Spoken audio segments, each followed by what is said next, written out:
విజయప్రసాద్ రెడ్డి గారు దయచేసి గుర్తుంచుకోండి, వినండి.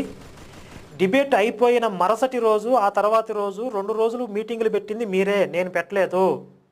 డిబేట్ అయిపోయిన తర్వాత మళ్ళీ దాని మీద కామెంటరీలు అని చెప్పి దాని మీద ఏదో మీటింగ్లను పెట్టి వీడియోలను పెట్టి మొట్టమొదట స్టార్ట్ చేసింది మీరు, నేను కాదు.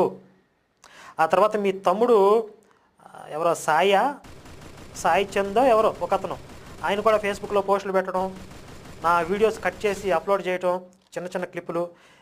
యూట్యూబ్లో ఒకడు ఉన్నాడు, ఎవరో స్టీఫెన్ శరత్ అనేది ఒక పేరు ఉంది, ఒక యూట్యూబ్ ఛానల్ ఉంది. అందుట్లో ఈ డిబేట్కి సంబంధించినటువంటి చిన్న చిన్న క్లిప్పులు కట్ చేసి అప్లోడ్ చేస్తున్నాడు. అయితే ఆ అప్లోడ్ చేసే క్లిప్పులు ఎలా ఉంటున్నాయి అంటే, ఒక అంశానికి సంబంధించి నేనేం మాట్లాడాను, విజయప్రసాద్ రెడ్డి గారు ఏం మాట్లాడారు, దానికి కౌంటరు రీకౌంటరు, ఇట్లా ఒక అంశానికి సంబంధించి ముగింపుకు వచ్చే వరకు ఇద్దరూ మాట్లాడిన విషయాలు అప్లోడ్ చేస్తే పర్వాలేదు.